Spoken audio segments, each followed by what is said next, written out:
அன்பே சிவம். உலகத்துக்கு ஒரு நன்மை சொல்ல வரேன். என்னான்னு கேட்பீங்க. இப்போ இறைவன் எனக்கு வருஷத்துக்கு ஒரு நாள் தான் ஒரு அமைப்பு கொடுப்பாரு. ஒரு வருஷம் அதை அனுபவிச்சுன்னுக்கிறேன். ஆனால் இந்த வருஷம் ஓவராக இருக்குது. என்னவோ கொடுக்கறதுக்கு விரும்புகிறாரா என்ன தெரியாது. ஆனால் வருஷம் ஒரு அமைப்பு கொடுப்பாரு. அதை ஒரு வருஷ காலம் நான் ஃபாலோ பண்ணணும். யார் என்ன திட்டினாலும் சரி, யார் துன்பப்படுத்தினாலும் சரி, என் பிள்ளைங்க கைவிட்டாலும் சரி, எல்லாமே பண்ணாலும் அந்த ஒரு வருஷ காலம் எங்கள் அப்பா என்ன சொன்னாரோ அதை பயன்படுத்தணும். இப்போ போன வருஷ காலம் என்னை கத்தி பாடணும், கத்தினா உலகத்துக்கு நன்மை சொல்லணும் அப்படின்னு இந்த செல்லை எனக்கு கையில் கொடுத்தாரு. செல்லை கோயிலில் கொடுத்து உலகத்துக்கு நன்மை சொல்லின்படி சொன்னார். நான் அதே மாதிரி உலகத்துக்கு நன்மை சொல்லின்னு இருக்கிறேன். போன வருஷத்துலேருந்து தான் நான் நன்மை சொல்லின்னு இருக்கிறேன் உலகத்துக்கு. இந்த ஒரு வருஷ காலம் நான் சொல்லி முடிச்சுட்டேன், சொல்லிக்கினே தான் இருக்கிறேன். அந்த மாதிரி உலகத்துக்கு நன்மை சொல்லப்படி எனக்கு அருள் புரிஞ்சார். நான் இந்த வருஷ காலம் இப்போ 2வது வருஷம் ஸ்டார்ட் பண்ணி 3 வருஷமாக நான் 2வது வருஷம் 3வது வருஷம் பேசின்னு இருக்கிறேன். இப்போ உலகத்துக்கு செல்ல முடியுமா நல்லது சொல்லணும் அப்படின்னு சொன்னார். அதை நான் செயல்படுத்தின்னு இருக்கிறேன். அதே மாதிரி தான் எனக்கு நிறைய வாட்டி இதை ஒரு வாட்டி இப்போ ஒரு வருஷ காலம் கூட குளிக்காத அளவுக்கு வச்சுருந்தார் என்னை. ஒரு வருஷ காலம் குளிக்கலை. நான் குளிப்பேன். அப்போ நான் ஒரு வாட்டி குளிப்பேன். இந்த கடையில் இருந்து நான் அழுக்காக இருப்பேன். என்னை பார்த்து எல்லாம் பயப்படுவாங்க. ஒரு மாதிரி அன்னீசியாக இருப்பேன். அப்படியே ஒரு மாதிரி கரையேற இருக்கும். துணியை கூட துவைக்க மாட்டேன், குளிக்க மாட்டேன், எதுவுமே செய்ய மாட்டேன். ஆனால் இறைவனுக்கு வேலை செய்வேன், பசங்களுக்கு வேலை செய்வேன், பசங்களுக்கு துணி துவைப்பேன், சாமான் தேய்ப்பேன், எல்லாமே செய்வேன், தைப்பேன், எல்லாமே செய்வேன். ஆனால் என்னை மட்டும் நான் சுத்தம் பண்ணிக்க மாட்டேன். ஏன்னா அப்படி கரையேன்னு இருப்பேன். அந்த துணியை பார்த்தோன்னா வச்சுக்கோங்களேன், அப்படியே கொட்டக்கரேன்னு இருக்கும். அப்புறம் தலைலாம் ஒரு மாதிரி பேய் கோலம் மாதிரி, அப்படியே அகோரம் கோலம் மாதிரி இருக்கும். அது எவ்வளோ பேர் என்னை சொன்னாங்க, இந்த தலையை மொட்டை அடிச்சிடுங்க, துணியை மாற்றணும். நான் அவங்க சொல்கிறதெல்லாம் என் காதில் உழவே விடாது. அவங்க என்ன சொல்கிறது, நான் என்ன செய்யறதுன்னு நான் பாட்டுன்னு என் போக்குலேயே போவேன். அந்த ஒரு வருஷம் காலம் முடிஞ்ச உடனே தான் என்னை வேறு மாதிரி கொஞ்சம் மாற்றினார். அந்த துணியெல்லாம் துவைக்கப்படி உன்னை சுத்தம் பண்ணிக்குமா அப்படின்னு எனக்கு சொன்னார். அப்படி இருப்புனான்னு என்னை சோதிப்பார், ஒன்றையும் சோதிப்பார் என்னை. இப்போ சிவனடியாருனால எனக்குள் நீங்கள் இருக்கிறீங்களா. இப்போ பொண்டாட்டி நம்ம கேட்குறவங்களா, என்னை நம்பி தானடி நீ இருக்கிற, என்னை நம்பி தானே நிறைய பேர் கேட்பாங்க. என்னை நீ விரும்புறியாடி அப்படின்னு கேட்பாங்க. பொண்டாட்டியும் அதே மாதிரி கேட்பான். அந்த மாதிரி தான் எங்கள் அப்பா சிவனடியார் சொல்லிட்டாலே எவ்வளோ துன்புறுத்த முடியுமோ அவ்வளோ துன்புறுத்துவார். நான் பிச்சைக்காரிக்கு சமமாக தான் நான் இருந்துங்கிறேன். பிச்சைக்காரி கூட கெட்ட அந்த மாதிரி கூட இருக்கிறேன். நான் ஒன்றும் பணம் கிடையாது, என் உழைப்பில் நான் வாழ்ந்துனுங்கிறேன். அந்த மாதிரி நம்மளுக்கு எதுவுமே கிடையாது. உலகத்துக்கு அப்பா அட்வைஸ் சொல்கிறார். எல்லாரும் உன்னை பார்க்கும்போது வளமுடன் வாழ்வாங்க அப்படின்னு ஒரு இது கொடுத்துருக்குறாரு. என்னை பார்க்குறவங்க அவங்க வளமுடன் இருப்பாங்கன்றது எங்கள் அப்பனோட கருத்து. அதுக்கு தான் என்னை உலகத்துக்கு போக சொன்னார். என்னை யாரும் உலகத்துக்கு இட்டுன்னு போகிறவங்க கிடையாது. நானாக உலகத்துக்கு போனால் தான் உண்டு. நான் தான் சிவசிவனான்னு உக்காந்து எனக்கு எங்கேருந்து நான் உலகத்துக்கு போகிறது. அதுதான் எங்கள் அப்பா சொன்னதுனால நான் போயிருந்தேங்க. என் பசங்களாம் கூட சொல்லிச்சு, நான் எங்கேயும் போக மாட்டேன்னு சொல்கிறேன். அப்புறமேட்டு எங்கள் அப்பா சொன்னதுனால நான் உலகத்துக்கு வந்தேன். எங்கள் அப்பா உன்னோட இதுவை கருத்தை உலகத்துக்கு சொல்லு, உலகத்துக்கு நன்மை செய் அப்படின்னு சொன்னதுனால நான் உலகத்துக்கு நன்மை பேச வேண்டிய சூழ்நிலை ஏற்பட்டது. அதே மாதிரி சேவைகள் நான் 7 வருஷமாக நான் என் சேவையை ₹1 கூட இல்லாத சேவை செஞ்சுருக்கிறேன். அப்போ சேவை செய்யும் போது எனக்கு ஒரு சந்தோஷம் ஏற்படுது. இப்போ வந்துட்டார் அப்பா, அவ்வளோதான் முடிஞ்சு போச்சு. அப்பாவை பற்றி பேசினாலே வந்துடுவார் அப்பா. இந்த மூஞ்சிச்சு நல்லா பேசின்னு இருந்தேன்னா அப்படியே போயின்னே இருப்பார். அது மாதிரி இப்போ முன்னெல்லாம் 2 பேர் இப்போ வர ஆரம்பிச்சுருக்கிறாங்கல்ல. இப்போ குரு போயிட்டு உருவுக்கிட்ட சேர்க்குறாரு என்னை. குருவும் வராரு, உருவும் வராரு. அப்போ வரும்போது 2 பேரும் சேர்ந்து என்னை ஏதோ ஒரு வேலைப்பாடு பண்ணுறாங்க. அப்போ பண்ணும்போது என்னை தன்னை அறியாத நிலை எனக்கு ஏற்படுது.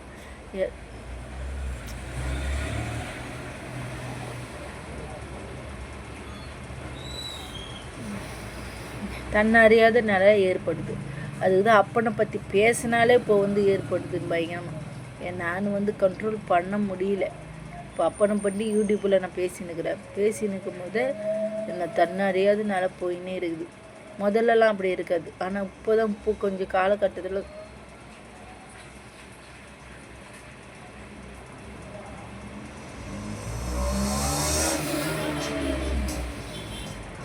இப்போதான் அந்த மாதிரியெல்லாம் இருக்குது. எனக்கு அந்த மாதிரி சூழ்நிலை ஏற்படாது. இப்போ தன்னறியாத நிலை போயின்னே இருக்குது. அப்புறமேட்டு நம்ம அதே மாதிரி மாலை போடுறாங்க, நிறைய பேர் மாலை போடுறாங்க அப்பனுக்கு, ஐயப்பன் அப்பனுக்கு போடும்போது அவருக்கு நம்ம 48 நாள் விரதங்கள் இருக்குது போடும்போது நம்ம உடம்பெல்லாம் தூய்மையாகிடுது. தூய்மையாகிட்ட வரைக்கும் நம்ம அவருக்கு கொண்டு போகிறது மெயினாக என்னன்னா நெய், பசு நெய் கொண்டு போகும். எதுக்கு அந்த பசு நெய் கொண்டு போகிறதுன்னு எங்கள் அப்பனை கேட்டேன் நான்.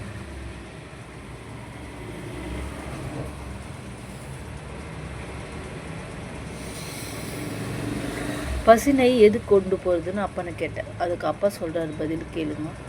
அப்பா என்ன சொல்கிறாருன்னா, இப்போ நம்ம ஒரு பசு மாடு பசுக்குள்ளே எல்லா கடவுளும் ஐக்கியம். அவர் நீங்கள் தான் அங்கே இப்போ பசு நெய்யை நம்ம கொண்டு போகும்போது எல்லா இறைவனையும் நம்ம தலையில் சுமந்துட்டு போயிடணும். அப்பா தான் சொல்கிறாரு. இப்போ நம்ம தீபம் ஏற்றுறதுக்கு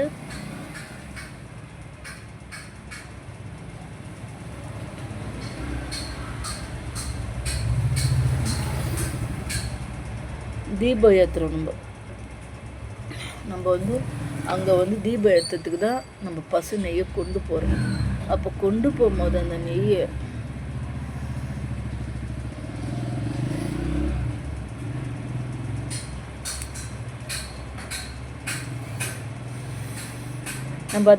கொண்டு போகும்போது இங்கேருந்து பசு நெய்யை கொண்டு போகிறோம். கொண்டு போகும்போது அந்த பசுக்குள்ளே எல்லா கடவுளும் ஐக்கியம். அப்போ ஐக்கியமாகும்போது அந்த எல்லா கடவுளையும் நம்ம தலையில் சுமந்துன்னு போகிறோம். அப்போ சுமந்துன்னு போயிட்டு நம்ம அதான் சொன்னவங்க மக்களாட்சி மகேசன் ஆட்சி சொல்லுவாங்கள்ல, அதே மாதிரி தான் நீங்கள்லாம் சேர்ந்து தான் அவருக்கு ஜீவ ஆத்மாவை மக்களெல்லாம் சேர்ந்து ஜீவ ஆத்மாவை திறக்கிறீங்க. ஜீவ ஆத்மானா ஜீவ ஒளியை ஏற்றுறீங்க. ஜீவ ஒளியை யார் ஏற்றுறது? மக்களெல்லாம் சேர்ந்து அங்கே ஜீவ ஒளியை ஏற்றுறீங்க.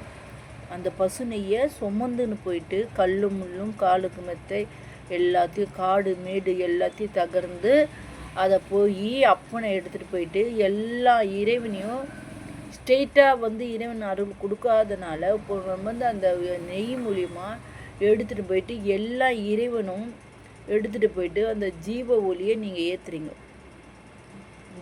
எல்லா ஜீவனுங்களும் சேர்ந்து, எல்லா ஜீவன்னா மக்கள் தான் ஜீவன்கள், எல்லா ஜீவன்களும் ஒரு 48 நாள் விரதம் இருந்து அதை ஒரு ஜீவனுங்களாக எடுத்துகிட்டு போயிட்டு அந்த நெய்யை ஏற்றும் போது அப்பனுக்கு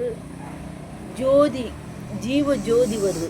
இவங்க ஜீவனுங்களாக எடுத்துகிட்டு போயிட்டு அதை ஒளி ஏற்றும் போது அவருக்கு ஜீவ ஆத்மா திறக்கப்படுது. அவர் ஜீவ ஆத்மா ஜோதியாக மாறுகிறார், ஜீவ ஜோதியாக. அப்போ ஜீவ ஜோதினா இறைவனெல்லாம் அதில் அந்த நெய்யில்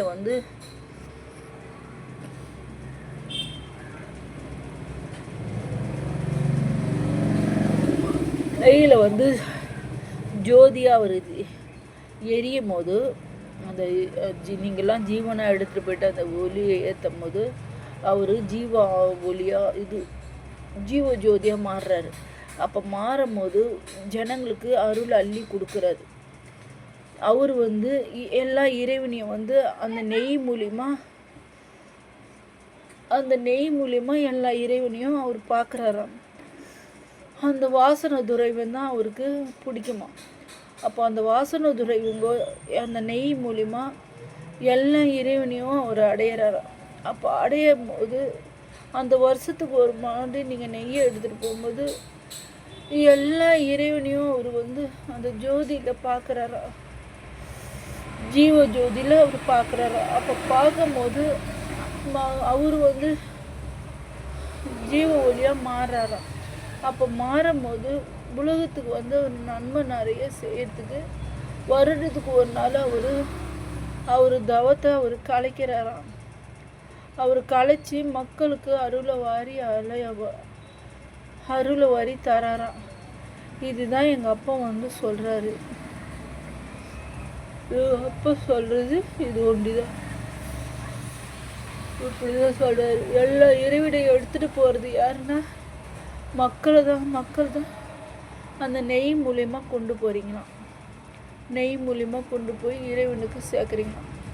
அதே மாதிரி அன்னதானங்களை வந்து நீங்கள் வந்து முதல்ல அன்னதானங்களை பரிமாறிட்டு எல்லாருக்கும் அன்னதானம் கொடுத்துட்டு போகும்போது அவர் வந்து அந்த அன்னதானம் மூலிமா அந்த அப்பனே அன்னதானம் வழங்கின மாதிரி ஒரு ஐக்கியம் இருக்குதான்.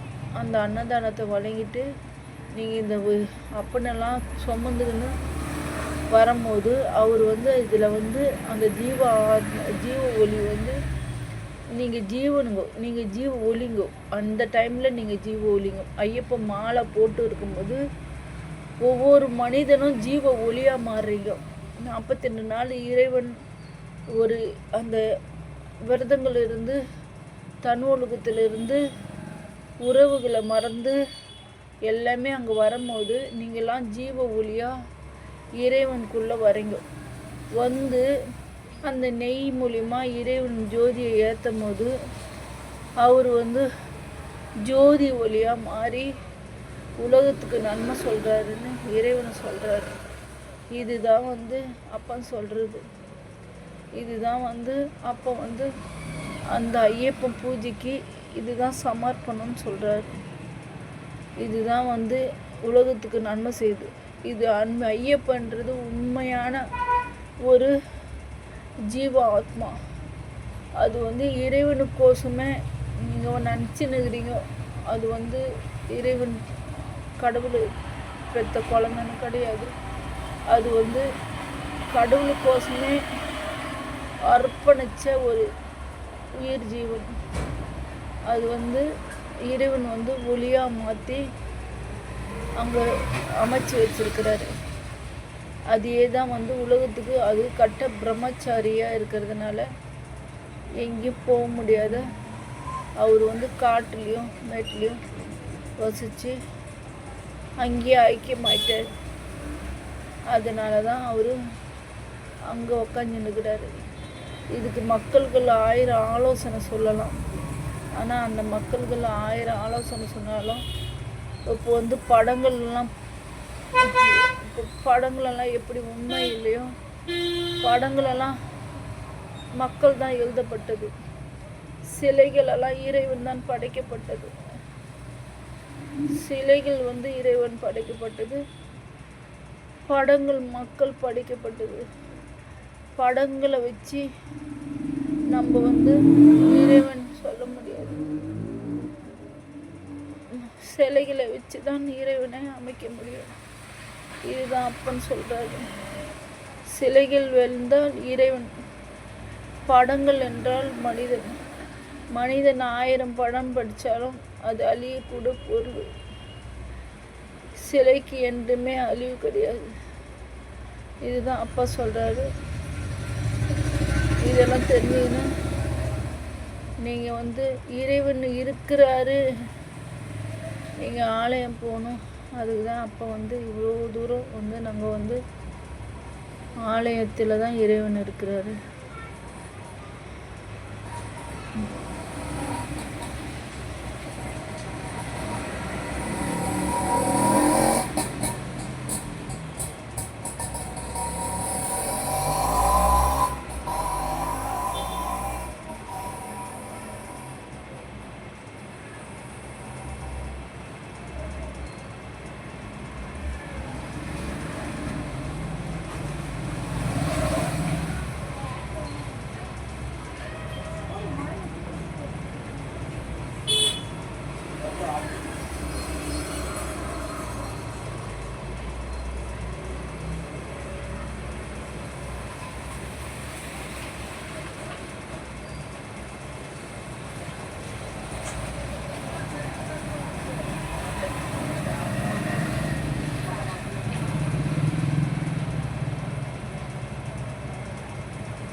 இந்த மாதிரி தான்ம்மா என்னால் முடியறதில்ல, இப்போ பேசலாம் முடியறதில்ல.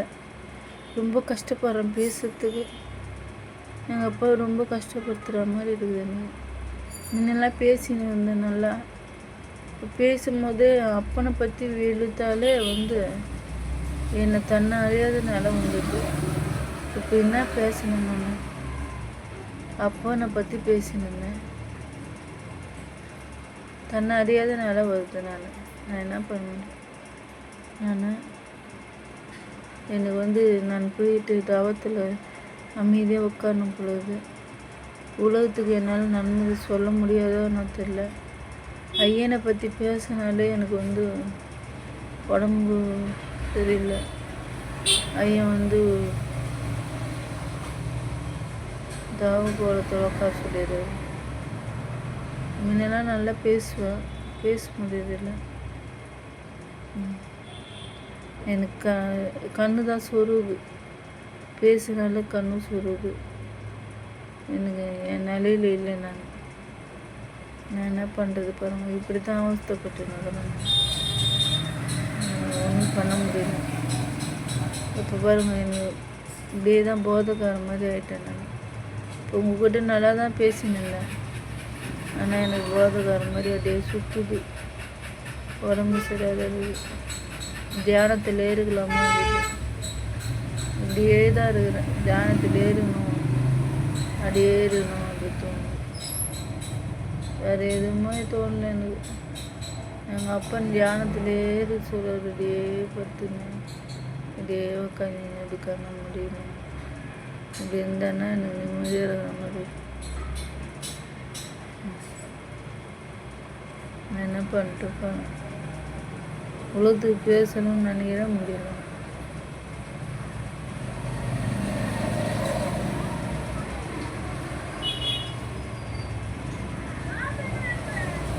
சரிம்மா, நான் அப்புறம் பேசுகிறேன் தெளிவாக இருக்கும்போது. இப்போ இது போதும், தெளிவாக இருக்கும்போது பேசுகிறேன்.